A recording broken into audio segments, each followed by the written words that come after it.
Welcome guys, welcome to a brand new video. In this video I'm going to show you the linked list implementation of how you can store the ID as well as salary of some employees.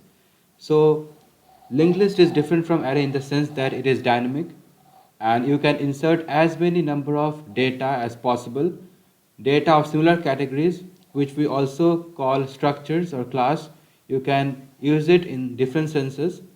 So basically what happens in a linked list is that you can input as much similar kind of data as you want, unlike arrays which are not dynamic in nature. So for creating a linked list, we basically have to create the individual nodes first, and then we have to link those nodes together by means of pointers. So first of all, for creating a linked list, basically in this example I'm going to show you the implementation of linked list by taking one simple example of employees. So in our case, each of these nodes or parts of the linked list containing similar kind of data are going to store some of the most basic details of an employee. So as you can see here, I'm going to create a node. It is going to store the ID as well as the employee salary. So as you can see, for creating a node, I'm going to create a node by writing typedef struct node, and inside the node we have two data, that is the ID of the employee as well as the salary which the employee gets. And also the third important variable is the next pointer. So basically it is of the same type as that of the structure node. So this next pointer is going to point to a structured node. And also we are going to create four other pointers: the head pointer, tail pointer, the temporary pointer, and the new pointer. In any linked list, the two important components are head and tail. So head is nothing but a pointer which points to the starting node of the linked list, and tail is a pointer which points to the last node of the linked list. So in our example, in the example of employees, we don't have to use many different functions, only we are going to insert the employee details one by one and insert into the linked list as many number of employees as you want. So there is practically no limit to the number of employees which we can insert into our linked list. So practically speaking, this is not possible, but in the case of today's modern computers, it is very well possible because of the very large amount of memory which they provide.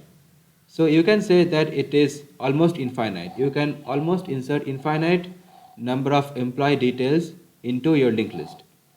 So as you can see, first of all, I have the main function over here. This is the starting point of our function, from where our function or from where our program is actually going to start getting executed.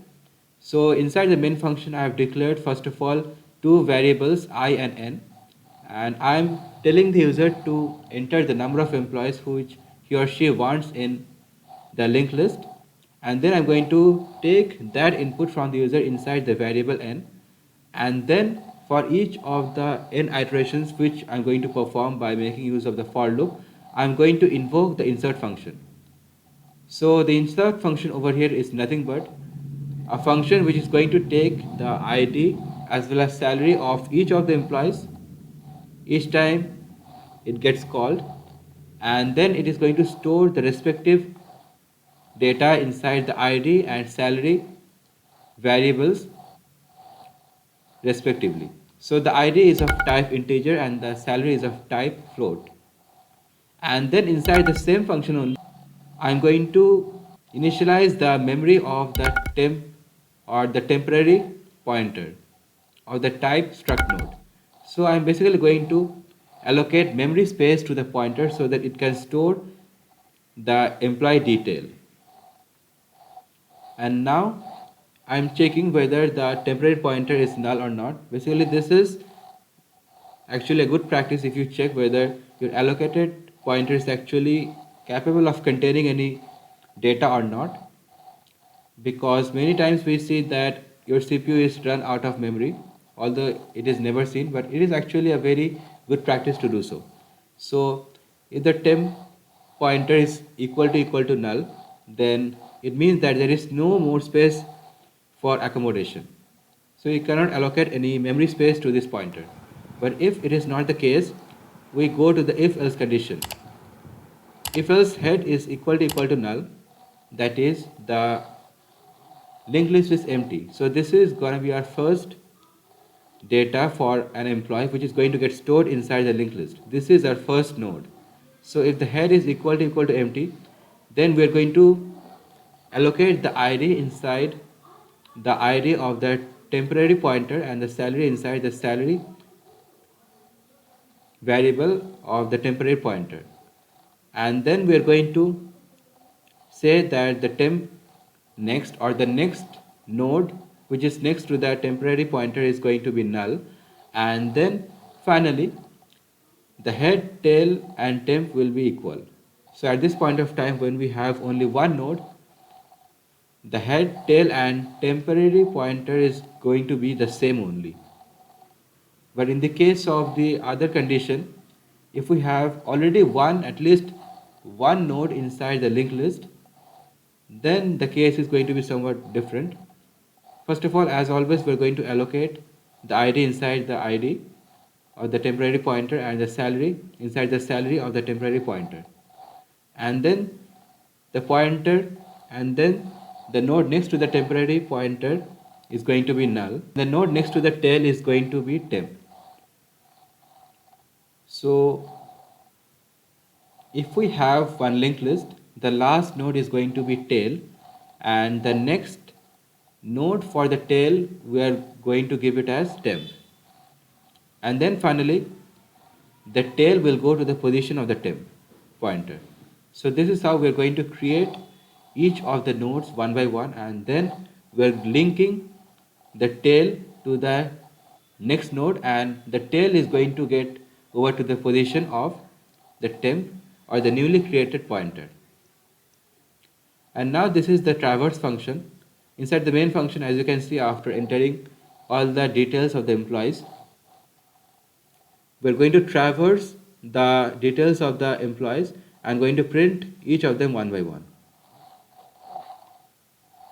Okay, so for the traverse function, first of all, we're going to print the employees are, and then we are going to run one for loop. The for loop is basically going to traverse from the head to the tail. So for new equal to head, new not equal to null, and new equal to new to next. So after printing the details of each of the employees, it is going to go over to the next node. So you might be wondering, what is this new? So new is the pointer which we had already created at the starting of the program. This is the declaration. We haven't allocated any memory. We don't need to, because it is anyways going to store the details of the head pointer, which already has allocated within itself the employee details and the necessary memory. So in this way, we're going to print the ID as well as the salary of each of the employees one by one. So now let us execute this program, and now let's just see how the program actually runs. So first of all, I'm going to compile the program and I'm going to run it.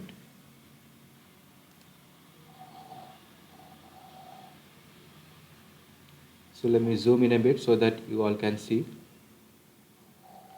So enter the number of employees. So for instance, I'm going to take it as 5, and the ID of the first employee is going to be 1001.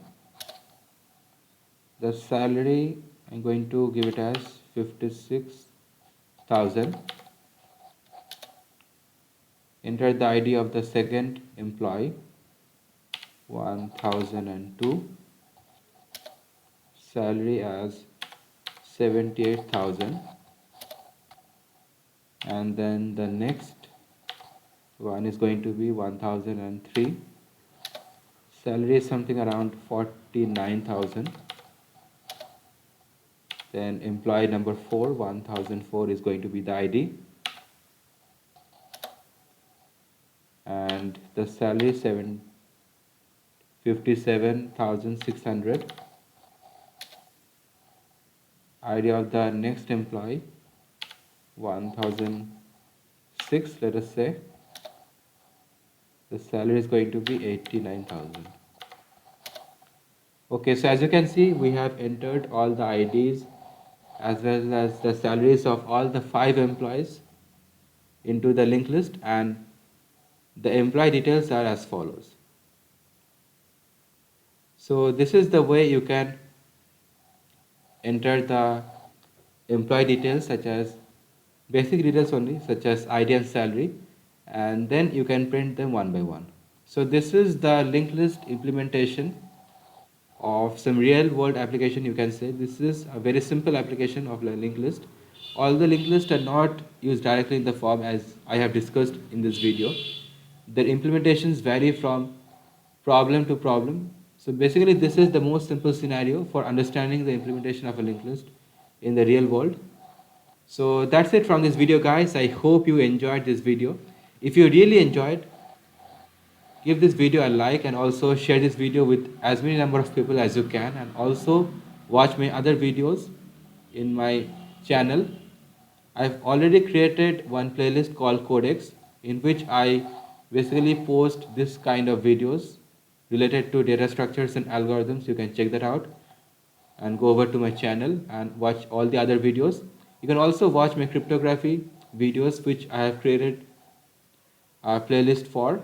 It is a dedicated playlist in which I explain about cryptography and stuffs like that. So if you enjoy my content, don't forget to like, share as well as comment on this video, and also subscribe to my channel so that you never miss an update from me as well as my channel in the future. So thank you guys for watching till the end. I will see you next time in some fresh video. Until then, see you.